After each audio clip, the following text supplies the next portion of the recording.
अफरोज ने फरमायो थाने त दरगाह शरीफ वटा ओपर वाले पासे का बियो न संदन जे सिलसिले जो मुर्शिदी कड़ी जो हजरत पीर साईं तख्त धनी बादशाह आया है जमायत सा गुजर करन था जने दरगाह शरीफ दे बीठा दरगाह शरीफ दे हंद वटा आया पाण रुकजी गया पाण रोई वेई गया जमायत पूछे थी किबला रो छो था पाण वरी खिलन था मानू पुछन था किबला रोई वरी खिलो था गाल केड़िया पाण फरमाए था त हिन जगह ते एकड़ो मुर्स पैदा थींदो एकड़ो जवान पैदा थींदो जेको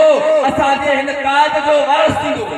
सुभान अल्लाह बेज मशहूर असा जे हिन दस्तार जो वारिस थींदो असा रो उन जे करे था जो असा जे आल बेदनाब न हूंदो असा जे लाइ रो उन जे करे था जो असा उन के ॾिसी न सघंदासीं अल्लाह दुनिया वारनि जी तारीख़ पढ़ी आहे दुनिया जे मशाइखनि जी तारीख़ पढ़ी आहे अल्हम्दुलिल्लाह असां सभिनी जे शान जा क़ाइल आहियूं पर अहिड़ो शान निरालो तोखे न मिलंदो किबला खिलो छो था पाण फरमाइनि था त असांजो आहे असांजे सिलसिले जो आहे असांजे तरीक़े खे अॻिते वधाईंदो असांजे दिस्तान जो असांजे अमानत जो मालिक थींदो अल्हम्दुलिल्लाह लफ़्ज़ ख़तम न आहिनि पाण फरमाइनि था त मदीने जो ताजदार बि हिन वटि ईंदो सरकार सल्लल्लाहु अलैहि वसल्लम इन वटि ईंदा बिशारता किताब मुझे हथ में आ जवान हुजे रेखा लगा कया जमात कासमिया जो ही सिलसिलो शोधाए कॉन्फ्रेंस 147 कॉन्फ्रेंस दिमाग में कने सोचो थव कने अकुल में आयो आ 147 साल थी विया आहिनि महफ़िल छो कई वेंदी आहे मक़ासिद कहिड़ा आहिनि मतलब कहिड़ा आहिनि छा हासिल थींदो आहे मां तोखे क़ुरान मां हदीस मां साईं बादशाह करीम जे तालीमात मां ॿुधाईंदोमांइ त हिन महफ़िल जो कहिड़ो फ़ाइदो आहे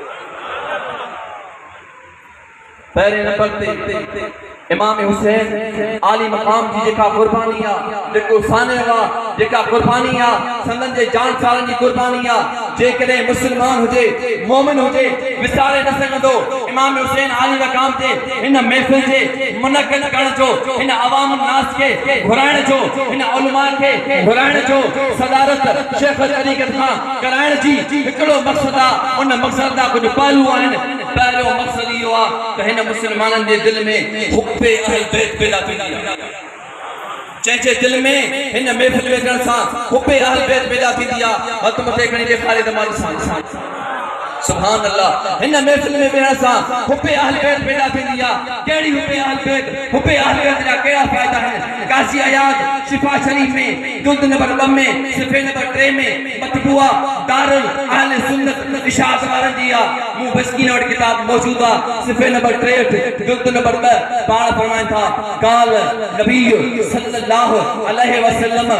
मारफत बि आल मुहम्मद सल्लल्लाहु अलैहि वसल्लम बरातुम मिनन नार व हुब्ब आल मुहम्मद सल्लल्लाहु अलैहि वसल्लम जवासन अलल सिरात बल विलायत ले आल मुहम्मद सल्लल्लाहु अलैहि वसल्लम अमानुन मिनल अज़ाब हदीस रसूल जी लिखण वारो आशिक़ रसूल आहे इंशाअल्लाह एक हदीस में मुस्तफा करीम तमाम अहले ईमान के तमाम आशिक़ के मुसलमानन के हुब्बे अहल बैत रखण वारन के टे मुबारक ॾिनियूं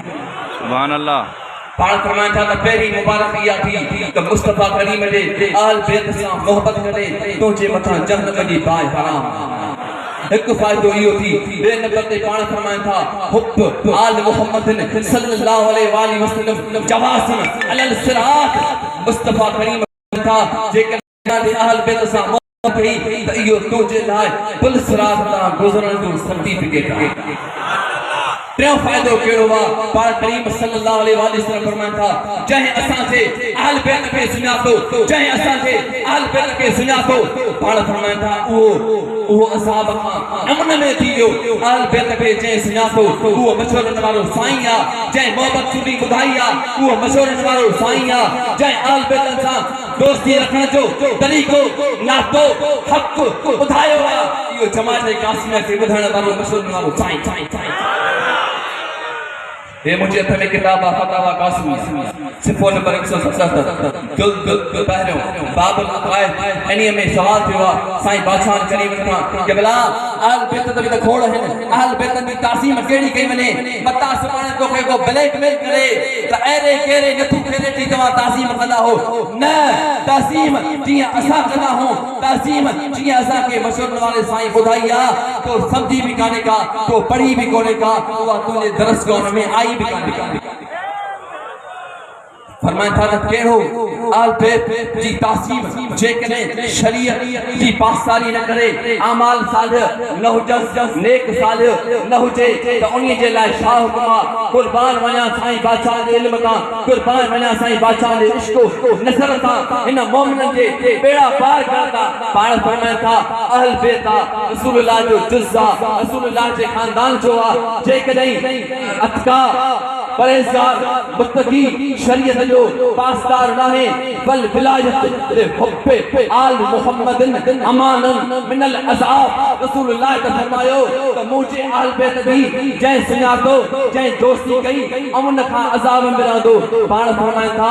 कंहिंजी दोस्ती कहिड़ो आल बैत चूक करे रहनि था पाण फरमाइनि था त बल विलायत मां मुराद ई है पाण फरमाइनि था त उहो आल बैत जेको शरीयत जी पासदारी करे सही अक़ीदा हुजे इन दी सोबत भी कजा इन सां दोस्ती भी कजा जे न हुजे पाण फरमाइनि था सोबत करण में जायज़ नाहे दोस्ती रखण में जायज़ नाहे बाक़ी तज़ीम सभिनी जी करणी आहे बाक़ी तज़ीम सभिनी जी करणी आहे।